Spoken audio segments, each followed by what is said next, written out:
Welcome ladies and gentlemen to the big clash. Praggnandhaa with white plays e4 and Vishy Anand opens with the Sicilian.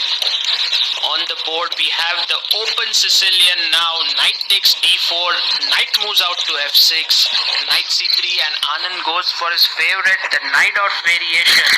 a3, wow, this is some kind of an offbeat line to throw Anand off track, but Vishy quickly plays g6. He wants to go for the dragon setup. Usually a6 does not go well along with g6 lines, but here Pragg has also wasted a tempo with a3, and so that is fine. Queen moves up to d2. Now, does Pragg want to castle short or castle long? With b5, Anand signals his intentions that if Pragg goes long castles, then he's all ready to attack on the queen side. The little boy is thinking a bit and he goes all in. He says, I'm going to attack. Bishop b7, e4 pawn is hanging and Pragg has to do something about it. He plays his pawn to f3, defending the pawn on e4. Vishy now completes his development with his knight to d7.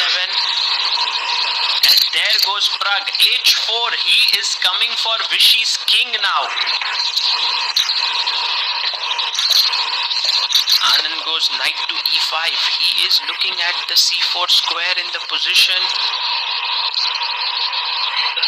Praggnandhaa moves his bishop to h6. He knows that the g7 bishop is critical when it comes to an attack against the black king and he wants to remove it. Anand knows that he is under pressure. He takes the bishop, kind of deflecting the queen away from the king, and plays his rook to c8. He wants to sacrifice his rook on c3. Praggnandhaa plays his pawn to g4. In comes rook takes c3, b takes c3, and queen to a5. Look at the speed with which Vishy is playing. Pragg has a small think here and plays his knight to f5, threatening mate in one. What a move that is!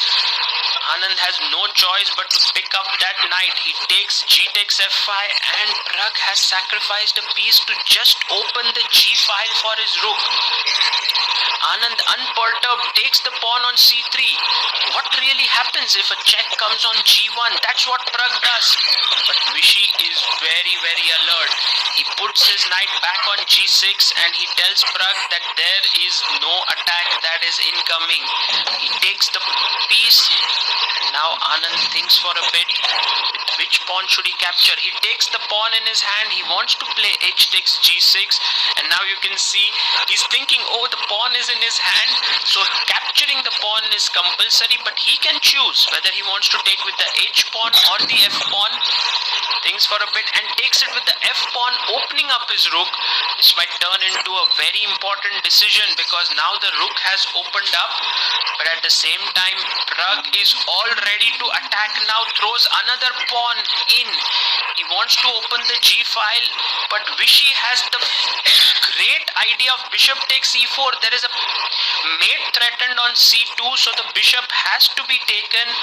There is no other way to defend that mate, and now Anand has seen it. He's calculating. You can see there, f takes e4. Anand has to be very careful because his own king is under a big siege here. Calculates for a bit, thousands of variations flashing in his mind. He sees queen a1 check, the king has to move up, and now the knight maybe joins in the attack by taking the pawn on e4. Is Vishy going to do that? Yes, he takes the pawn on e4. Pragg's king is under check. Where to go with his king? He plays his king to e3. Here is the question. If Vishy doesn't play quickly, rook takes g6 is threatened, so he plays his queen to c3 check. The knight cannot be taken as the king will get checkmated.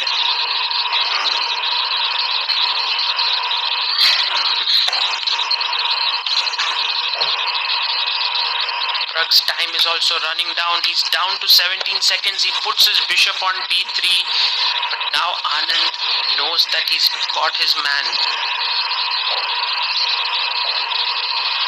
There could be a checkmate on the board, but Vishy may choose the most pragmatic way to finish off the game, which is to give a check on d2 and pick up the queen on h6. He does that, he gives a check on d2, and you can see that Prag has to take the knight.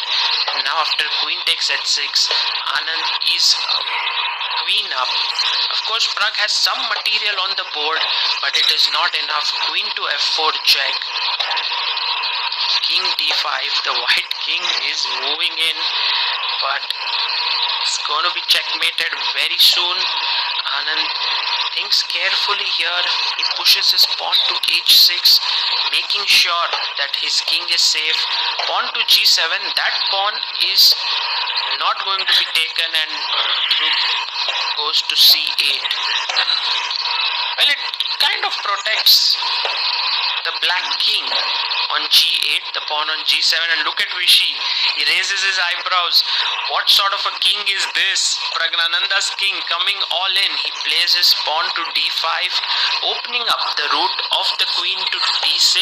Rook g6 is played by Prag, and there comes the check, at least exchanging a pair of rooks, which will ease out the defense. Take on g6, bishop g6, and now he takes the pawn on g7. Anand not only has a queen for a rook and bishop, but he also has 2 extra pawns, which means he is 3 points up and with a clearly better position.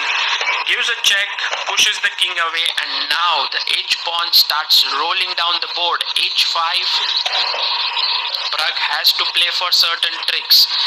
He knows that his position is lost. Also, Anand has the comfort of 2 minutes on his clock.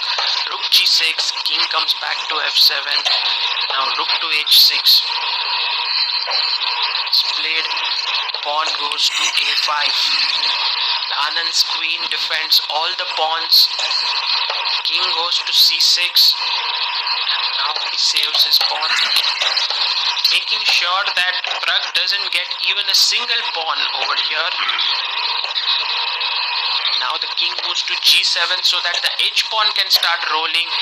Rook e6, attacking the queen. Now I just look at Vishy, slightly nervous. He puts his queen on c3, then brings it back to d4. King moves into e8.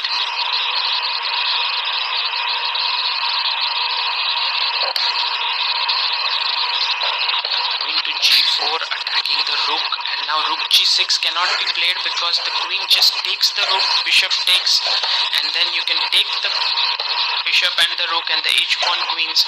Anand starts pushing his pawns. h4, bishop e2, a check comes in, king d6, and the pawn moves forward. h3. Prag is fighting till the very end. That's the thing with these youngsters, they never give up. And after rook e7 check, Anand plays king to f8. Rook comes to e5. Vishy glances the clock and sees he has 1 minute 40 seconds. Plays his move. Now pushes his pawn to h2. He's going to get another queen. Prag stretches